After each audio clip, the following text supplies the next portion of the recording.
Bonjour à tous, cette semaine, Parasha Tazria. Ce cours est dédié à la réfoua chez les modes Bracha Odaya Bat Shoshana Lora, Dan Ben Simcha, Yaakov Ben Meriem, Yosef Ben Aisha, Rav Meir Ben Yamna, Rav Shalom Ben Yamna et tous les mâles d'Israël, et Leilou Nishmat, Bat Sheva Bat Sultana, David Gad Bardiel Ben Suzanne Mazal et Yamna Batito. Cette semaine, c'est un Parasha de Tazria, et on va parler de plusieurs choses dans cette Parasha, à savoir les lois de la femme qui enfante. Donc quand une femme elle va enfanter, elle va avoir un enfant, elle va être impure. Si c'est une fille, ça va être tant de semaines. Si c'est un garçon, ça va être plus, moins.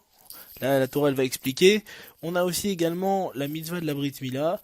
Et on a aussi également les caractéristiques de la tzarat. Donc on commence à en parler. La tzarat, c'est quoi? C'est une tache de lèpre qui survient après qu'on ait dit du lashon hara. Donc c'est une impureté. La lèpre, c'est une plaie, d'accord, mais c'est aussi considéré comme une impureté.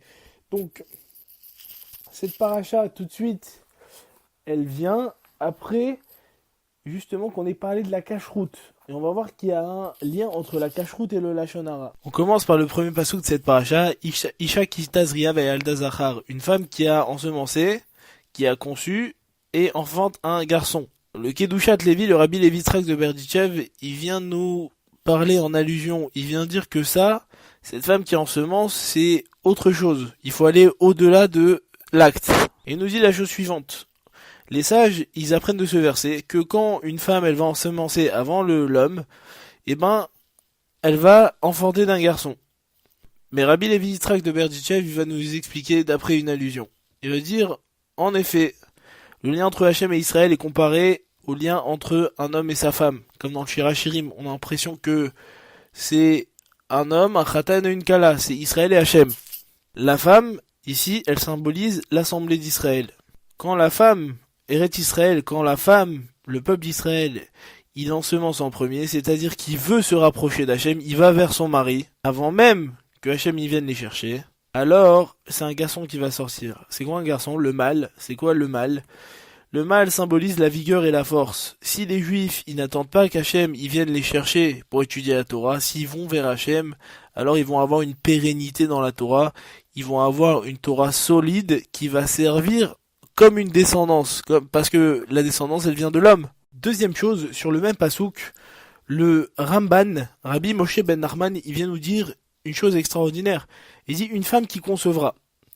Il dit il y a une question qu'on peut se poser. La semaine dernière, dans la paracha de la semaine dernière, on a vu la cache-route, on a vu les animaux cachers, les animaux non cachers. Et directement après ça, on parle de la femme qui va enfanter un garçon. C'est quoi le rapport? Il dit, la femme et les parents, en fait, quand ils vont avoir un enfant, c'est eux qui vont lui donner à manger, c'est eux qui vont le faire grandir. Et il faut que ces parents-là, ils se rendent compte que l'alimentation cachère qu'ils vont donner à leur enfant, il va influencer sa personnalité et son attachement à Hachem.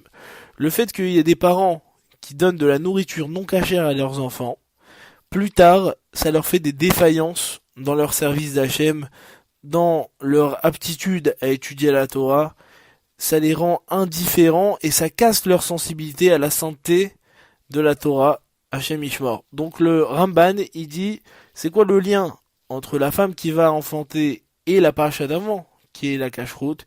Il dit parce que grâce à la cache-route, grâce à la surveillance des produits qu'on fait rentrer dans notre bouche, eh ben on peut approcher Hachem à des niveaux encore plus grands. Plus on fait attention et plus on peut se rapprocher d'Hachem par la matérialité de la nourriture. Dans le même ordre d'idée, Rav Israël Salanter, il dit comme ça, un homme qui aurait sur sa peau une plaie de tzaharat, une sorte de lèpre.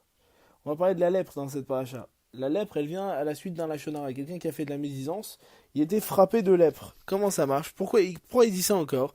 Il dit la semaine dernière aussi. Il dit là, il rejoint le Ramban. Il dit la semaine dernière, on a parlé de cache-route et des animaux cachers, non cachers. Et il vient de donner une leçon très très forte. Il dit il y a des gens, ils font très attention à ce qui rentre dans leur bouche. Ils font très attention à la cache-route. Ils se disent que c'est très très important. Ils sont très scrupuleux. Par contre, ce qui sort de leur bouche quand ils parlent, ils font pas attention, et ça c'est une très grave erreur. Il dit il faut faire autant attention à ce qu'on fait rentrer dans notre bouche, à ce qu'on sort de notre bouche. C'est très très important.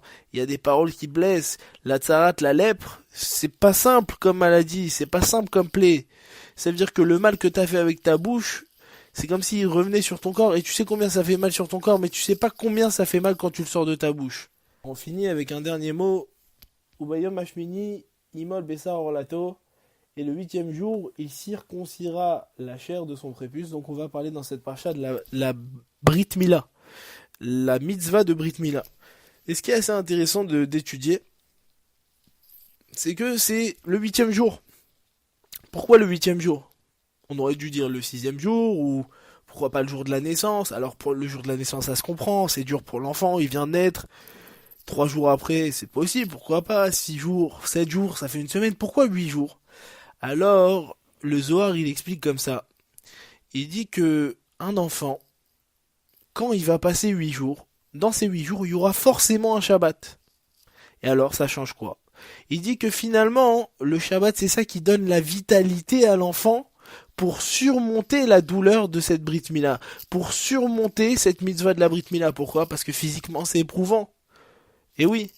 Et les scientifiques, ils ont prouvé aujourd'hui que le 8e jour, c'est le jour où un enfant, son taux d'hémoglobine, il est le plus élevé.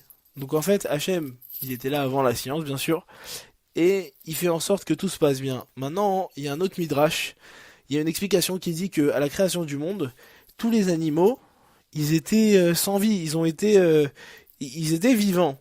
Le 3e jour, le 4e jour, le 5e jour, le 6e jour, il y a eu l'homme, etc. Mais les animaux, ils étaient vivants, mais ils étaient très faibles. Quand est-ce qu'ils ont pris leur vitalité? Le Shabbat. Donc ce qu'il faut apprendre ici, Rabotai, c'est que Shabbat, c'est un jour de reconnexion, où on se ressource, où on prend de la vitalité matérielle et spirituelle. Il faut pas passer à côté de ce cadeau, et que Bezrat Hashem, ma chère, finalement, c'est quoi? C'est comme si c'était tous les jours Shabbat. C'est comme si on avait la présence d'Hachem et une deuxième Neshama pour le servir. Shabbat Shalom.